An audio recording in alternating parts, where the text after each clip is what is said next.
ये समय बड़े सौभाग्य से कभी कभी किसी को मिलता है, नहीं तो जीवन तो आपका अंधेरे में अज्ञान में व्यतीत हो रहा। दिन में काम करते हो और शाम को घर में बाल बच्चों की सेवा करके सो जाते हो। इतना ही आपका काम और दिन रात का है। इसके आगे ये नहीं सोचना कि मैं कहाँ से आया हूँ और मैं कहाँ जाऊँगा। ये आपको मालूम नहीं होता है कि ये मनुष्य शरीर कितना अमूलक है और ये बार बार नहीं मिलेगा। ये आपको किसी ने नहीं बताया कि इस मनुष्य शरीर का असली काम, असली उद्देश्य है, किस काम के लिए आपको यहाँ मृतलोक में ये दिया गया है। इसको सब लोग बस इस झगड़े झंझट में, खाने पीने में, उठने बैठने में, लड़ाई झगड़े में, इसमें सब बिता देते हो। रात को भी वही संकल्प देखते हो और दिन को भी वही देखते हो। ना आपके हाथ में रात का पड़ेगा और ना आपके हाथ में दिन का पड़ेगा। ये मनुष्य शरीर थोड़े दिन के लिए उसने आपको मालिक ने दिया और ये कहा कि देखो मेरा ये मनुष्य शरीर दिया हुआ ये साफ सुथरा है और तुम इसमें बैठकर अपनी जीवात्मा का कल्याण, अपनी जीवात्मा को भगवान के पास में पहुंचा दो। हमारे मकान को गंदा मत करना। मैं तुमको किराए पर देता हूँ, भाड़े पर थोड़े दिन के लिए। समय पूरा होते ही मैं आ जाऊँगा और तुमको मकान से बाहर निकाल कर और मैं अपना मकान ले लूँगा। उसने ये कहा मेरे मकान में गंदगी मत जमा करना। तो आपने उसके अमोलक मकान को जो आपको दिया गया है उसमें कूड़ा कचरा, पाप और पुण्य, अच्छा और बुरा आपने इसमें भर लिया। अब श्वासों की पूंजी खत्म हो रही है तो वो आने वाला है और सामने खड़ा हो गया कि मकान को खाली कर दो। अभी आप क्या करोगे? उसके सामने होश उड़ जाएगा, आंखें बंद हो जाएंगी, कान बंद हो जाएंगे, जबान आपके मतलब ये वो भी बंद हो जाएगी, बुद्धि जो है वो पागल हो जाएगी, कहेगा निकलो मकान। पहचानना भी बंद, सुनना भी बंद, बोलना भी बंद, समझना भी बंद। और मनुष्य रूपी इस किराए के मकान से जीवात्मा को निकाल करके बाहर करेगा, फिर तुमको ले जाएगा और वहाँ पर हिसाब करेगा कि तुमने कितना पाप किया और कितना पुण्य किया। उसी कर्म के आधार पर तुमको पशु में, पंछी में, कीड़ों में जाकर के बंद कर देगा।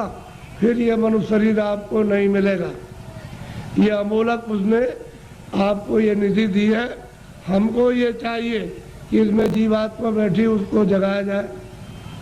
तो आप किसी से रास्ता पूछते नहीं हो, भाई किस रास्ते से भगवान देखा जाएगा, किस रास्ते से मिल जाएगा। कोई रास्ता है मनुष्य रूपी मंदिर में? तो सबके पास भगवान के पहुंचने का रास्ता मनुष्य रूपी मंदिर में, कहीं बाहर नहीं है कि तुम पूरब में जाओ, पश्चिम में जाओ, उत्तर में जाओ। तुम्हारे मनुष्य मकान में उसके पाने का, देखने का, दर्शन का और जीव को यानी मतलब ये है कि पार करने का इसी से रास्ता। तो तुम किसी जानकार के पास जाते हो, उससे पूछते कि भाई भगवान के मिलने का कोई रास्ता है, तो वो बता देता आपको और फिर कहता कि देखो ये रास्ता है, इससे चलो। तो देवी और देवता और भगवान और ब्रह्मा और विष्णु महादेव और ईश्वर और ब्रह्म सब मिल जाएंगे।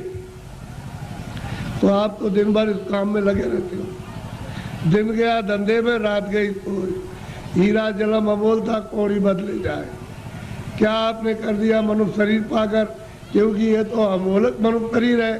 सारे संसार की दौलत को एक जगह रख दिया जाए और इसकी आरती की जाए कि हमको फिर से मनुष्य शरीर ये खड़ा कर दो, दे दो, इसमें जीवात्मा को वापस ले आओ, तो ये धन दौलत नहीं कुछ कर सकता।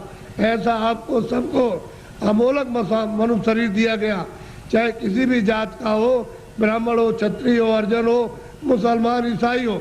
भगवान के पाने का सबको ये अवसर दिया।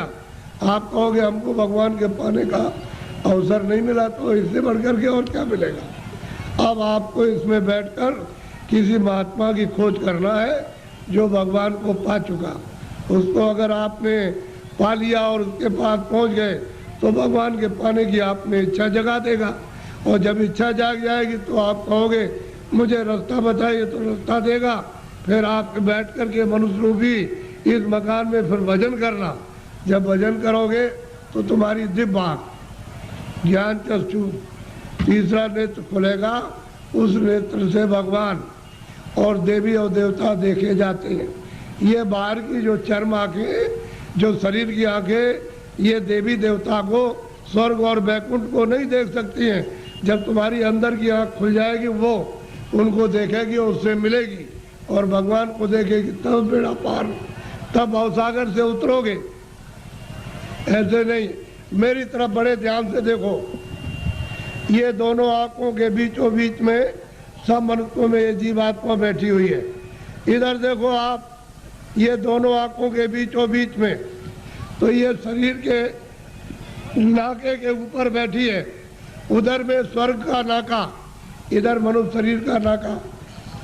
तो जो आपको यहाँ बैठाया था और आपने ये कहा था कि जिसको पकड़ के आए उसको छोड़ना नहीं, तो आप सुख सुविधा में लग गए और ये संसार के ये काम ये करने लगे, ये देखने लगे, सुनने लगे, और इन पर्दों को ये कहने लगे ये मेरा है, ये बच्चा मेरा है, खेती मेरी है, पेड़ मेरा, और ये मेरा और ये मेरा।